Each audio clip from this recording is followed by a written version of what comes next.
with Mad Money. Welcome to Cramerica. Other than friends, I'm just trying to save a little bit of money. My job is not just to educate, but to explain how something like this could be happening. So call me at 1-800-743-CNBC. Tweet me at Jim Cramer. Talk about a jarring session. We're captive to a president who's decided he can wage economic warfare against any country in order to get his way. In this case, it's against Denmark for refusing to hand over Greenland. Of course, Greenland has nothing to do with our stock market, right? But our president uses tariffs to coerce our trading partners, even though Wall Street absolutely hates it. And that's what caused today's pain. The house of pain. With the Dow tumbling 871 points, S&P plunging 2.06%, NASDAQ plummeting 2.39%. Okay, get this. It could have been worse. But everyone remembers when we sold off hard on tariff worries last spring, only for stocks to rebound once the president rolled back most of them. All day, as the market adjusted to the possibility that someone blinks on Greenland in the next 72 hours, something we might find signals, by the way, when we watch our own Joe Kernan speak to the president tomorrow on the exchange, I had something else in my mind. I want to talk about something that's beginning to really bother me in this market, and it does not have all that much to do with Greenland. Tonight, we're going to talk about something I despise. We're going to talk about froth. The process by which we overpay for things that might not be worth as much as we think. Maybe much less than we think. We're going to talk about how to preserve gains that might not otherwise be available and how to reposition to high grade, as we call it in the investing club, where I should add we have a noon meeting for members on Thursday. It's an hour long. I think you should join and find out what we're talking about. Let's start with a simple supposition. While many long-term winners have struggled since the beginning of the new year, the speculative stocks and momentum stocks have really caught fire. They're different, very different. The speculative names are at the heart of the froth. More on that later. But there's been a huge amount of money made in these stocks over the past few weeks, and that's one part of the problem. For the most part, they're companies with no earnings and little in the way of sales. Now, as I teach in how to make money in any market, speculation is a reasonable way to make a lot of money. But the operative word is make. You haven't made a profit unless you ring the register on some of your gains. Otherwise, you don't have gains. Paper gains. That doesn't count. And that's what I suggest you do tomorrow morning. I have a big gain. Let's say you have a big gain in stock, okay, it's soared this year. Tomorrow, you're going to take something off the table. If you're up, say, 50% since the year began, you're crossing over to one of our most important disciplines on Mad Money. You cannot turn a gain into a loss. We know 4 months ago that we had a very similar situation to the one we've seen lately. Back then, I excoriated those who failed to take profits and was loud and noisy about it. And I'm doing the same right now tonight. I was right back then, and I think I'm going to be right again. Many of you have made more money this year already than you might have made last year, or maybe multiple years altogether. I'm not advocating you sell everything. I'm advocating that you try to take a big percentage of your stock and put it in cash. That way you're playing with what I call the house's money. You'll still be in. In the old days, I used to advocate wholesale selling of speculative stocks, but I've spent years studying the process of what a speculative stock morphs when it morphs into a long-term investment. I've gotten much less strict. I now think that you're perfectly justified to pick one speculative name if you own 5 stocks, or even 2 if you own 10, and let them ride. If they put up big gains, you can gradually ring the register on the way up, but you've also got my blessing to leave part of your position on the table, a large part of it. Because when you catch a terrific speculative winner, the long-term gains can be immense. But you got to take something off. Now, how about a different course? How about the momentum stocks? Now, those are the ones that have earnings and have sales. And those stocks have caught fire, too. Very tough call. There are two kinds of momentum stocks in this market right now. First, we got the memory plays. Okay, that's the memory and storage, SanDisk, Micron, Seagate, and Western Digital. Those stocks are up huge, both last year and this year. It seems like every day one or another broker recommends them with a new price target, and the whole group rallies accordingly again and again. Even today, the memory plays seem unassailable. But I got news for you. They're not. And that's because there's another set of companies with momentum stocks that are going higher, ever higher, ever higher. And that's the semiconductor capital equipment makers, which are busy trying to create more memory supply. We don't know when supply will catch up with demand, because we know there are companies in Japan and Korea that are also trying to pump out as many storage devices as possible to make as much money as possible. And they're using these very same capital equipment plays, Applied Materials, Lam Research, and KLA. There will come a day when we will see, this is going to happen, people, when there'll be a marginal increase in disk drives and flash memory chips, and then the prices for those products will plummet. You cannot afford to get caught holding a lot of these stocks when that occurs. It won't be tomorrow. I know. And you'll say, why didn't you tell me to get out? No, I don't know when. So what do? After these monster parabolic moves, you need to cut these positions pretty sizably. Take profits. Let the rest run. That's fine. They're great companies, but the unseen competition might be right around the corner. And then you'll say, why didn't he tell me? Why didn't he tell me? Final group, gold and silver, tough. For some, these are hedges, basically insurers, but for others, they're just speculation. In either case, the moves have been parabolic. You know what I say about parabolic moves.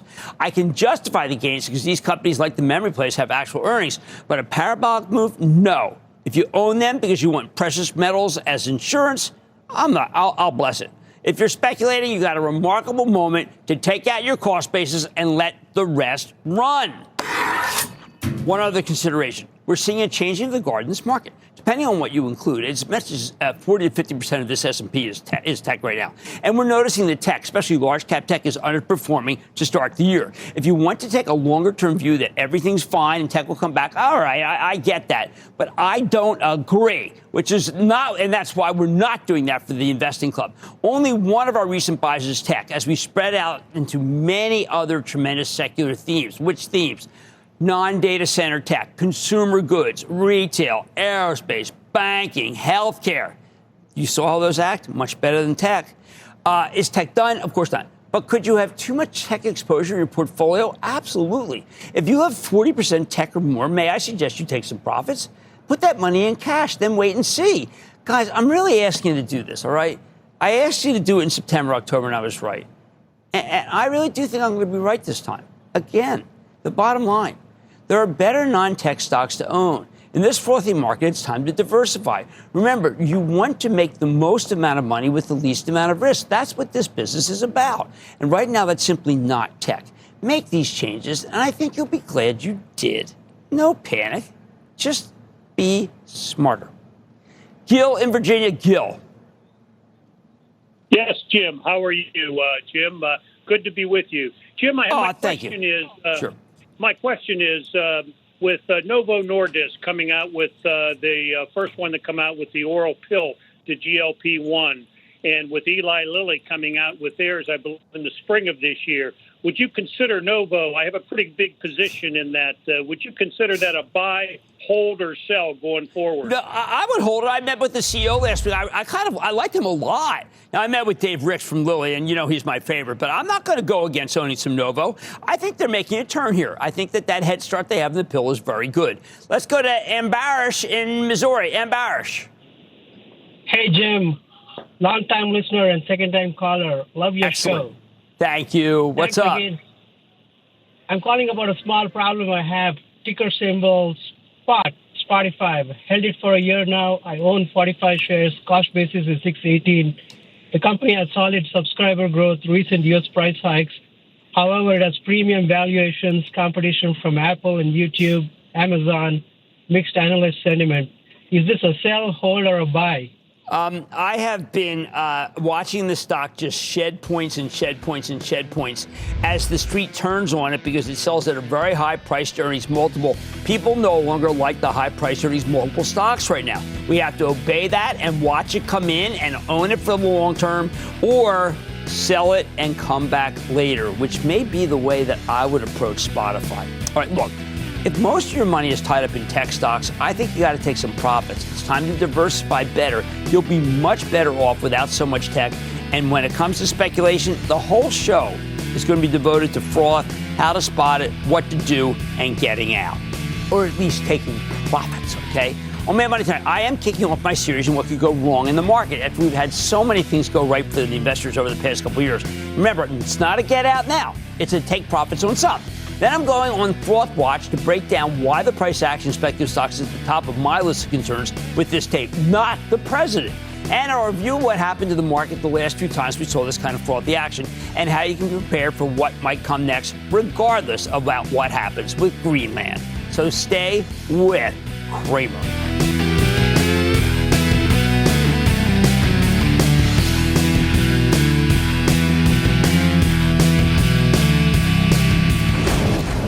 miss a second of Mad Money. Follow @Jim Cramer on X. Have a question? Tweet Cramer. #MadMentions. Send Jim an email to madmoney@cnbc.com or give us a call at 1-800-743-CNBC. Miss something? Head to madmoney.cnbc.com.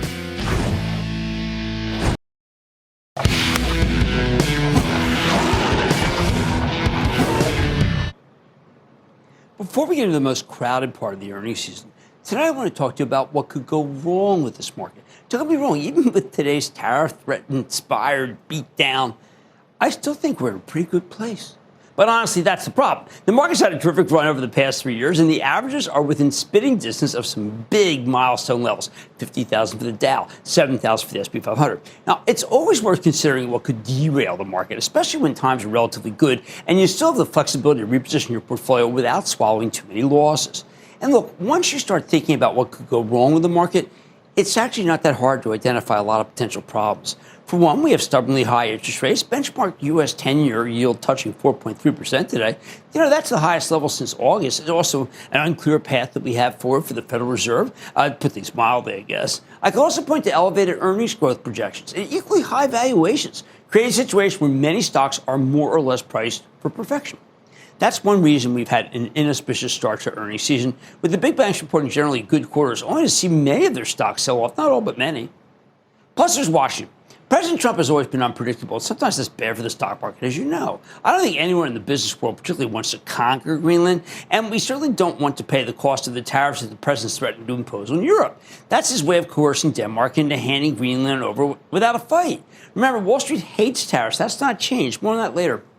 On top of that, there are plenty of industry-specific worries, like all the money that's being plowed into these AI data center spaces, specifically whether or not OpenAI, that's the large private one, can cover its $1.4 trillion worth of spending commitments. Don't forget being sued by Elon Musk. That's not good. Meanwhile, the market could be flooded with supply. That's what I really worry about if we get all the big IPOs this year that many are expecting.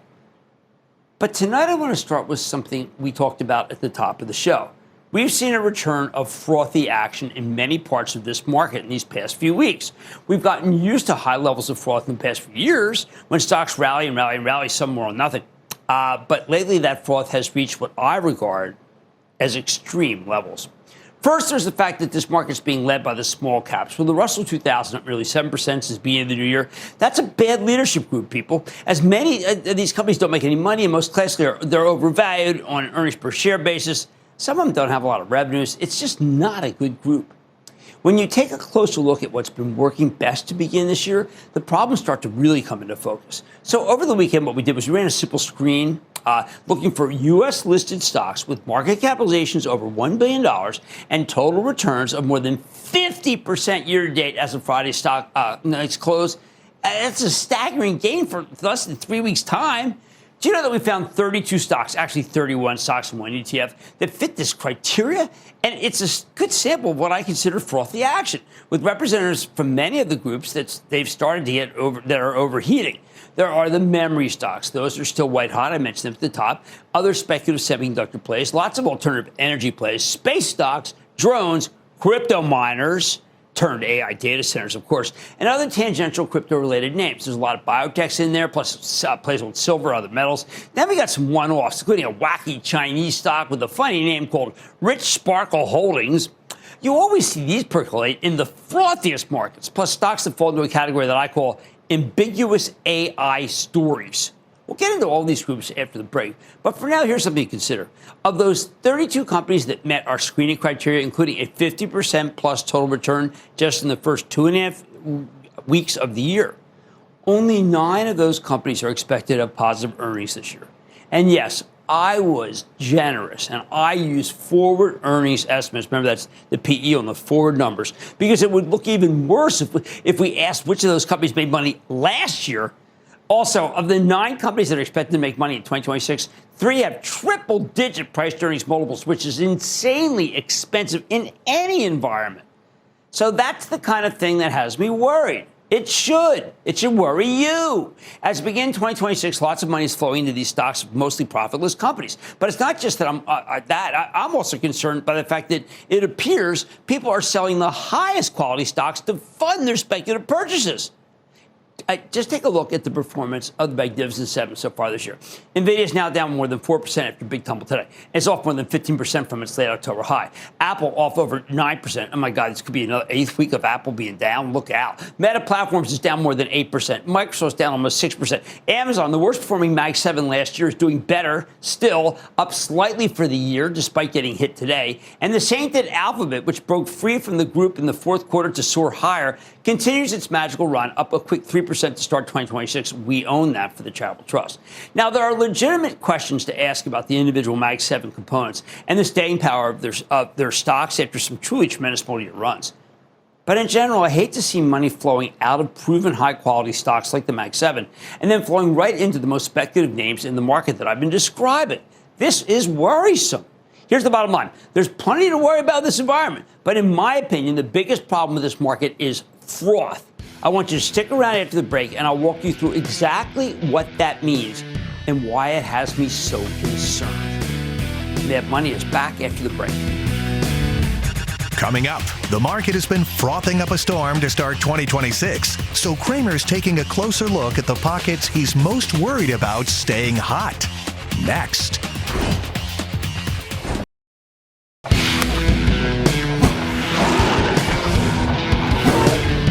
Tonight, I'm walking you through what could go wrong with the market, and the biggest problem right now is froth. When prices skyrocket, especially for the most speculative stocks out there, without any improvement in the actual fundamentals. This weekend, we ran a screen of companies with at least a $1 billion market cap and stocks that are up 50% or more since the beginning of the year. There were 32 of them, and most of these are insanely speculative. That's too much exuberance, not enough rigor. Let's start with the alternative energy plays, which are booming because most of the data centers want clean energy.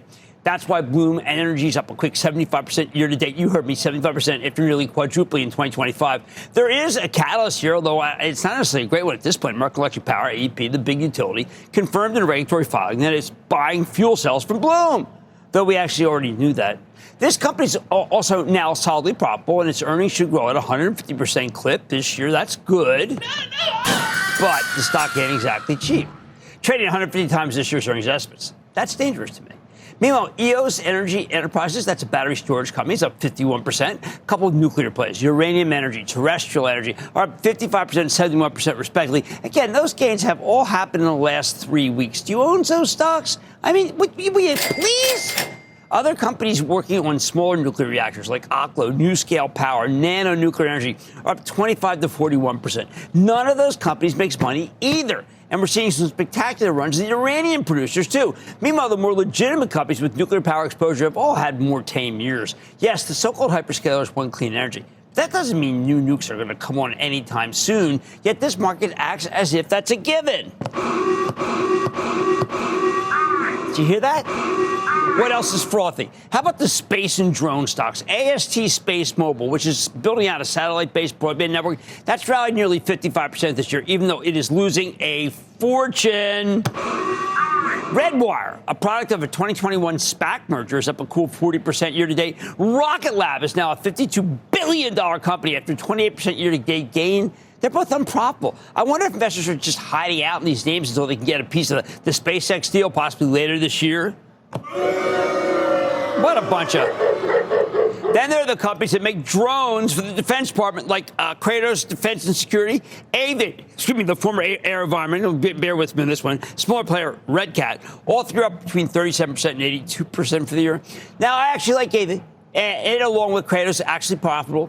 But they're both incredibly expensive at these levels. Plus, there haven't been any real catalyst for the drone companies aside from the president's saber rattling. Next, there's a whole new class of companies that's caught fire over the past year. Cryptocurrency miners that are converting their racks full of servers into data centers for AI. Now, this all started with CoreWeave. I don't know if you saw Michael Intrader. He's over at Davos. The CoreWeave's successful IPO last March really caught everybody by surprise. Then we saw Nebius join the fray. Those stocks are up 33% and 19% respectively, by the way, just in 2026. But some of the even newer converted crypto miners are up more than 40%, like IREN, R-E-N, Applied Digital, Riot Platforms. These moves are insane. I need you to take profits before they're cut in half. Hey, speaking of crypto, a couple of other crypto-related names have had big pops to begin with 2026, even as the broader crypto market still seems stuck, if anything, really negative today. Galaxy Digital and Figure Technology, they're up 44% and 76% respectively. Here's what you do when you hear those and see those and own those. Sell, sell, sell. Sell, sell, sell. Sell, sell, sell. How about silver? Okay, one ETF made our froth list for 2026, the Pro Shares Ultra Silver ETF, 74% gain for the year, 360% gain last year, and it added to those numbers today with a 10.7% gain. This is a leveraged way to bet on silver, which has been roaring in price. Again, it feels like a speculative mania. I want some off the table, and I want some off the table tomorrow, okay? A couple other metal companies made the list of stocks up 50% or more, including United States Antimony up nearly 85%, Critical Metals Corp 147% for the year. I mean, that's a rare earth elements producer. You got to be kidding.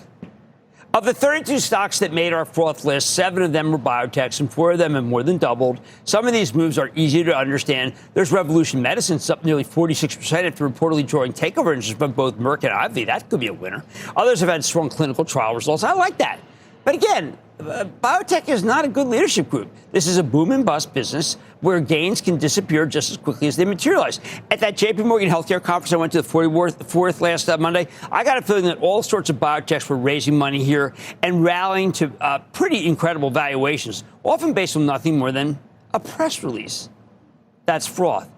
A few one-offs made the list, too. An ambiguous AI company, Resolve, that's with a Z, AI, has rallied nearly 38% for the year. I covered it as a homework item in September when the stock was just under 6. Now it's at 3 and change, even after rallying like crazy over the past 3 weeks. Now, some of that's because they made positive revenue pre-announcements last week, but then today Resolve announced a $250 million secondary offering and crushed its shareholders, stock tumbling 23%. Get ready to see a lot of those, too. There's also Rich Sparkle Holdings, not an ice cream company. This is a Hong Kong-based company that offers financial printing and other corporate services. I'm guessing the name doesn't really translate. That one soared from the mid-20s to a high of $180 in a matter of days, mostly because they announced a deal with popular TikToker. This with a TikToker everybody recognizes except for me.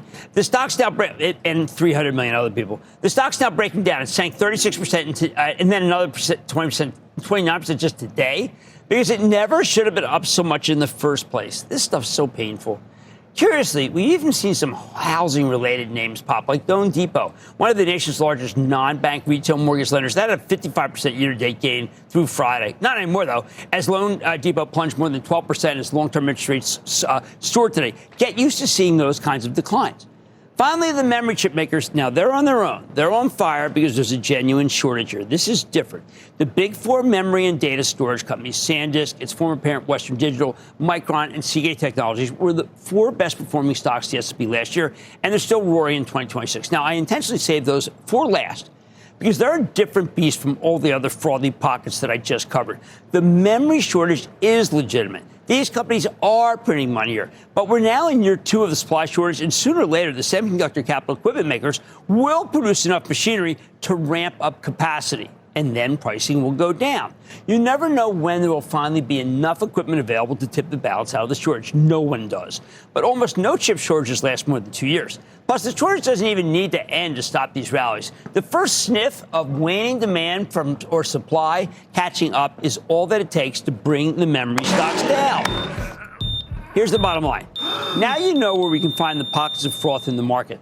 But why does it matter that so many speculative groups are rallying like crazy? We got to stick around after the break. I'll explain why this is a real problem that you have to address as soon as you can, meaning tomorrow. Hal in Arkansas. Hal.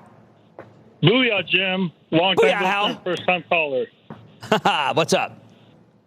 I'm a member of the investing club and would like to get your opinion on a stock that has a relatively low price-to-earnings ratio for the technology industry and is in the middle of the AI race, but is down over 30% since its high almost 3 months ago.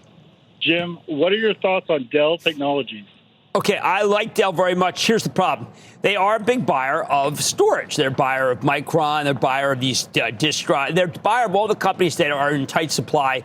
And those companies keep raising prices to Dell, which means Dell has to eat it and their margins are going to get hurt.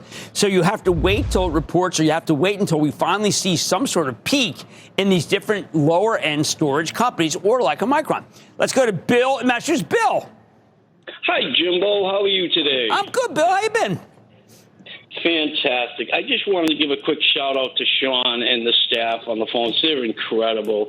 They are great. Awesome. They are great, and that whole team is good. That's a good team. They get everybody fired up because that's the way we should be. How can I help you? I got to meet him at the meeting, and I was really thrilled to just meet everybody. Great. That's great. That's cool. That's very cool. Jim, I had a question about the new NVIDIA chips with your friend Jensen.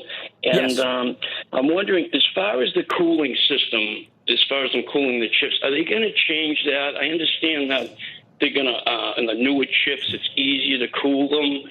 No, my understanding is that you're still going to need Vertiv. You're still going to need Vertiv, which is the Libra cold system. That I don't think they're going to stay away.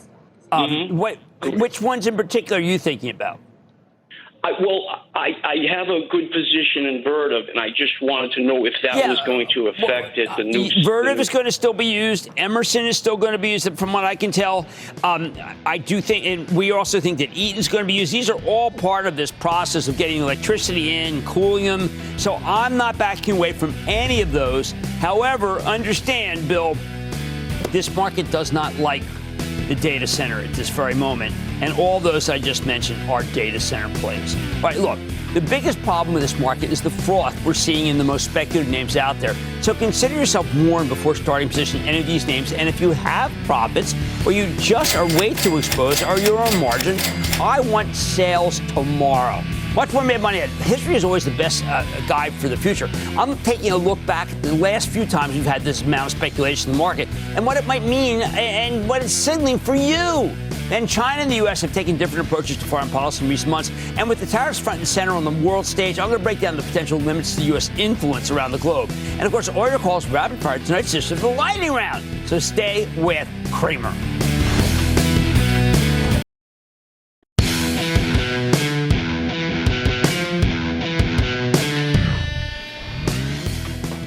Like I mentioned earlier, the market's gotten incredibly frothy since the new year began, with all sorts of highly speculative stocks shooting in the stratosphere. And that's a problem. You know why? Because we've seen this movie before. Most recently, we saw a ton of froth in September and early October, with the market peaking a few weeks later. Dow and the S&P both fell about 5 to 6% from peak to trough last fall, and they both revisited their highs before the end of the year. Not too terrible. The Nasdaq 100 fell about the same amount, though it has not made it back to its late October highs yet. But what about some of the smaller, more speculative names that make up the frothiest action in the fall? We warned you to do some selling, and we got some of you out before much more extreme declines. Consider this. The Russell 2000, which is the small-cap focus index, it fell 9.4% from its mid-October high to its low in late November. The Nasdaq Composite, which is more spec names than the Nasdaq 100, fell 8.8% peak to trough in the fall. And many individual speculative stocks were hit much, much harder than that. Let's stick with the stocks that have really caught fire again in 2026, because those are the things that got really hammered. I mentioned some of these. Bloom Energy plunged 49% from its November high to its mid-December low. Now, Bloom is back above that November high, but the darn thing was still cut in half in a matter of weeks. Then there's Oklo, that nuclear play, which fell 63% from its October high to its late December low. And even after recovery in the new year, it is still down about 54% from its peak. Other Nouveau nuclear stocks like NuScale Power and Nano Nuclear Energy fell 76% and 61% respectively in the fall. Now, this is the type of breakdown that I'm hoping to keep you out of. I do think we could see a repeat of these declines. What else? AST Space Mobile, one of the space stocks I mentioned before the break, it fell 52% from its mid-October high to its late November low, before catching fire again over the past 2 months and making it back to new highs. Redwire, the smaller space name, fell roughly 59% in an early October to late November tumble. Red Cat, the smallest of the drone companies we mentioned, fell 65% over roughly the same period, and that is very, very dicey. We saw the same carnage in the crypto miners turned AI data center plays. IREN, Applied Digital, Riot Platforms, each fell somewhere between 50 to 57% from peak to trough. That is dangerous. And listen, I could go on and on, but the point is that the last time we saw this super frothy action, basically all the hot stocks had devastating pullbacks. Plus, that's hardly an isolated example. Again, we've seen this movie many times before. When the market gets really frothy, it means we're getting closer to a big meltdown for overheated speculative stocks. That's what I'm trying to get you to understand here. We saw this in late 2024, in the weeks after the election. All sorts of groups, unprofitable AI stocks, space stocks, crypto stocks, fintech, and alternative energy plays, they rallied hard as investors raced to position themselves for the new Trump administration. And then those stocks quickly gave back the same gains. That late 2024 frothy period preceded a major cool-off. The NASDAQ composite peaked in mid-December of 2024 and proceeded to fall almost 27% by the time it finally bottomed in early April after Liberation Day. The NASDAQ 100 and SP 500 held on a couple months longer. They both peaked on February 19th of last year, but then they both fell more than 20% over the next 2 months. Of course, now some of that had to do with President Trump's aggressive tariff agenda, but the extreme froth of late 2024, that was a warning sign. If you heeded the warning, your portfolio would have held up much better over the following few months, hence why we're doing this. We're not being scolds, people. We're just trying to remember what happened. Now, the latest period of froth actually reminds me of some of the things we saw at the beginning of 2021. Now, that's the period best known for the GameStop-led short squeeze mania that took over the market for a couple of weeks. That froth took place right at the beginning of the year, and it came on the heels of what had been a pretty good set of years for the market. But both then and now, it felt like investors were starting the year by chasing some nonsense, rather than thinking hard about what stocks could continue a steady climb into the new year.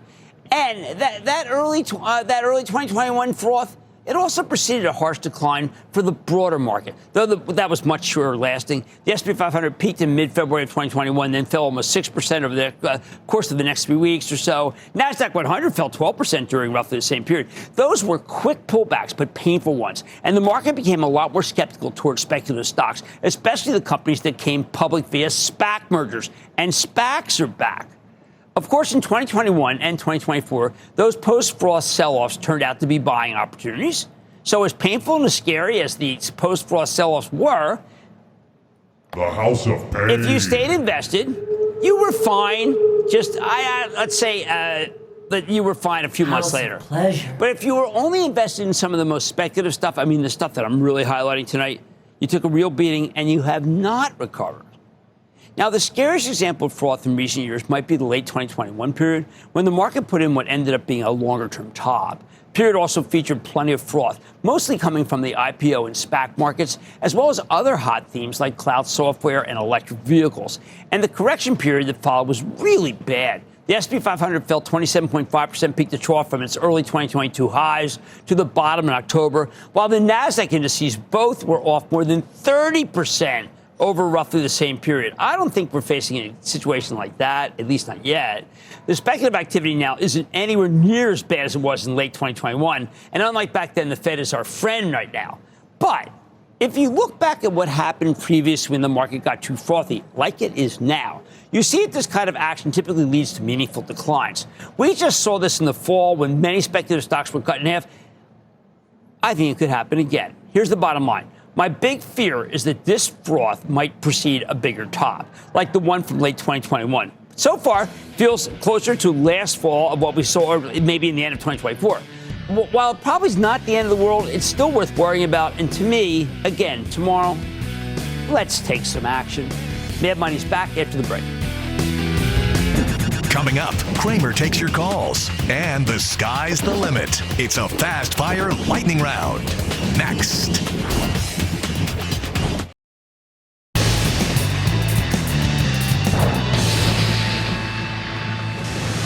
It is time. It's time for the lightning round. From Robert Sanders, so Roxanne, Bob, myself, of course, not quite a time. My step first where you play this out. And then the lightning round is over. Are you ready, Ski Daddy? Time for the lightning round. Let's start with Skip in California. Skip. Jim. Skip, what's shaking? Oh, man. I've been waiting so much to ask you this question. First-time caller, long-time watcher, IBRX, Immunity Bio. I know everybody's talking about it. But yes. Okay. Now see what happens. I think is you already had that. That moved gigantically. It's had a giant run off this FDA meeting, and I really think that you have to take profits in some of that, not all of it, but some of it, because it's up so big. Let's go to Ted in Arizona. Ted. Hello, Jim. Ted from Glendale, Arizona. How are you? I'm great. First-time caller. I'm interested in starting a position in some kind of a silver stock, and I'd like your thoughts on Pan American Silver. Well, you did hit the best. Pan American Silver is the best silver mine company. However, to say to start a position now after the stock is up so gigantically is worrisome. Let's at least wait for a day when it's not up 3 or 4, because I don't think you're getting a great price if you come in today on Pan American Silver, but you do have the best one. Let's go to Tony in California. Tony. Yeah, Jim. Hey, this is Tony the Bread Man, Northern California. All right, good to have you. Big fan. I just want to get your opinion on KLA Corporation going forward. Okay, KLA is an incredibly well-run company whose stock is up gigantically. They make the semiconductor capital equipment you need to have memory. I think that if you wanted to start a position, get this. I am blessing this, okay? The stock was down huge today. I think if you wanted to buy 100 shares, you can buy 15 to 20 shares tomorrow. You normally would not say that, except for this one was down huge. You're not buying it at the top. That's what matters to me. Let's go to Victor in New Jersey. Victor. Booyah, Jim. Happy New Year. Right back at you, as long as we can still say that. It is the 20th. It's getting long in the tooth, but Happy New Year. All right. I'm curious about a position of Firefly Aerospace. Okay, space and defense continues to attract a lot of interest. I now am saying we've got to buy companies that that have some degree of earnings right now, because I don't want too speculative, and I think that one is a little too speculative for me. Let's go to Paul in California. Paul. Booyah, Jimbo. Greeting from Van Richter Records in America's finest city. San Diego, home of the San Diego State University Aztecs and legends Marshall Faulk, Kawhi Leonard, and Tony Gwynn. How about paying us a visit as part of your next Back to School tour? The greatest show on turf. I remember. Let's go to work. What do we got? Okay, my stock you once said was a 80 to 120 mover, but it's been stuck in the mud for over a decade now at under 80. I'm talking about Shell. What is your opinion, Bob? Shell is just an okay oil company and nothing more, and that's the problem. And I don't really care for the oils. At least they're not speculative. Let's go to Michael in Colorado. Michael. Yeah, hi, Mr. Cramer. First of all, thank you so much for taking my call. I'm 29 years old, and I wanted to just thank you for the enduring impact you've had on my generation, which is millennials, and it's had immense significance. I'm a little nervous, okay? But so I was going to ask you about Allegiant PLC based out of Dublin, Ireland. That's a good company. It's a electronic security company, and it's a good company. It's not that expensive. It's the kind of company that you can buy into weakness and not feel like you're going to get your head blown off, which is how I feel about a lot of these stocks that are up between 50 and 80% so far this year already. Let's go to Kishore in Florida. Kishore. Hey, Jim. This is Kishore calling from Orlando, Florida. Oh, I'm sorry that I mispronounced that. Thank you. What's up? Enjoy your show every evening. My question is regarding this company that manufactures construction management AI-based software. I'd like your opinion on a long-term hold. The company is Procore Technologies, ticker PC. All right. Now, this is an enterprise software company, and we are seeing tremendous pressure on these by people who think they can go into Claude, which is owned by Anthropic, and create the same software product that they might be paying a fortune for. I don't know if Procore can be easily, copied. Let's say copied. But I do know that that's the problem with these stocks, and they're not going to let up. You have to be careful, Procore. And that, ladies and gentlemen, is the conclusion of the Lightning Round. The Lightning Round is sponsored by Charles Schwab. Coming up, with new tariffs possibly on the horizon, Cramer's comparing the current U.S. approach to foreign policy with that of China to see how each is faring. Next. Good evening, Mr. Cramer. Thank you. Thank you for everything you do. You've been such a wonderful source of information with your teachings. I have to say thanks. Thank you for all your advice and saving us from ourselves. Your advice let me quit a job that I hated. I love you to death. Thank you for everything you do. Thanks for making us money. And more importantly, thanks for keeping us from losing money.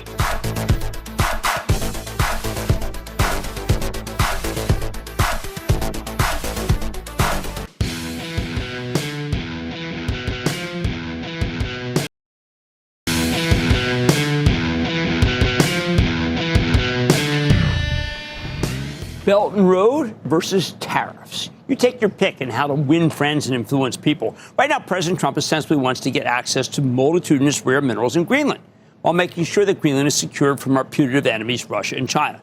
Of course, news sources indicate that the president feels peeved that he didn't win the Nobel Peace Prize, although that's really the purview of Norway, but maybe the White House sees Scandinavia as one big blob. The president has threatened to slap tariffs on a whole bunch of nominal American allies as a way to pry Greenland from Denmark, now that the Peace Prize can't be pried from Norway. Smart, perceptive, ham-handed? Are tariffs and coercion really the way to go? I got to tell you, they clearly aren't as good as what China's been doing to get its hands on critical minerals. Right now, the Chinese are simply doling out money for various key infrastructure projects, South America, Africa. It's part of what's known as their Belt and Road Initiative, a so far complicated but compelling offering to the countries with the most critical minerals in the world, whether it be the lithium triangle in Bolivia, Chile, and Argentina, or the cobalt of the Congo, or whatever might be available in Namibia and Zimbabwe, among other nations. The Chinese have a claim on pretty much everything that's available. The amounts doled out by China are staggering, but it clearly works. Few things are more addictive than regular infusions of cash. When we think of these minerals, we think strategically. The Democratic Republic of Congo has about 70% of the world's cobalt, a mineral that's essential for batteries and jet engines. The Chinese also have significant stakes in the gigantic copper repositories essential for data center infrastructure, EVs, and other end markets, although we've also won a copper concession from the Congolese government. Both the U.S. and China have a carrot-and-stick approach. The Chinese, true capitalists at heart, use a bit of a loan shark mentality, as they did with Venezuela, offering infrastructure support in return for oil as payment. Seemingly, or else, the penalty for not paying off on the Belt and Road is nothing short of lost sovereignty for key national infrastructure. The U.S. derailed that relationship with the Maduro kidnapping, two birds, one stone. You'd have to do a lot of kidnapping to get the other concessions, though. Next stop, perhaps Cuba, where the Chinese have infiltrated pretty much all the nation's meager resources. Cuba used to get 30 to 35% of its oil from Venezuela. One more thing for them now to worry about, especially if the president tells Mexico, its chief supplier, not to ship any more oil to Cuba. Don't you expect that? Which brings us back to Greenland. If you were running Denmark and you looked at our nation's long history of cooperation, you have to wonder if some sort of treaty in return for, say, nothing is better than more wearying tariffs, the now standard coercive measure of the Trump White House. Denmark's a big buyer of U.S. military equipment, especially F-35 jets, which, to me, amounts to the only call on us, now that the carrot and stick of NATO is under stress. I say cutting numbers, RTX, Northrop Grumman, and Lockheed. You have to wonder what the end game here is, given that we do so much trading with Europe. Still, I'd rather be China than the United States when it comes to influencing foreign governments. We anger everybody. China just takes over because they speak softly and carry a big wallet. I wish none of this mattered to our companies, but the U.S. market simply isn't big enough to absorb our exports. I think that a simple tax on Novo Nordisk's principal export to us, Ozempic, which would then favor its American rival Eli Lilly, will be more localized and maybe more effective, albeit certainly self-serving and, yes, ugly. Raising numbers, Lilly! No matter what, the markets have grown weary of the mercurial nature of Trump's tariff slapping. As it is, the Chinese are gaining a stranglehold on European electric vehicles. Who knows? They might just say, we'll buy everything you send to the U.S. gratis, just to win over every tariff nation. That would leave us with a lot of stones, but no birds. So it might be time for someone in Congress to figure this out. My great hope is that the president simply backs off, like he usually does, when one of his plans starts to do some real damage to the stock market.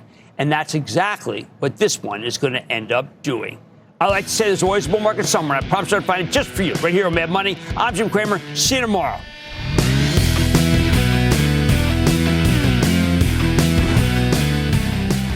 All opinions expressed by Jim Cramer on this podcast are solely Cramer's opinions and do not reflect the opinions of CNBC or its parent company or affiliates, and may have been previously disseminated by Cramer on television, radio, internet, or another medium. You should not treat any opinion expressed by Cramer as a specific inducement to make a particular investment or follow a particular strategy, but only as an expression of his opinion. Cramer's opinions are based upon information he considers reliable, but neither CNBC nor its affiliates and/or subsidiaries warrant its completeness or accuracy, and it should not be relied upon as such. To view the full Mad Money disclaimer, please visit cnbc.com/Mad Money disclaimer.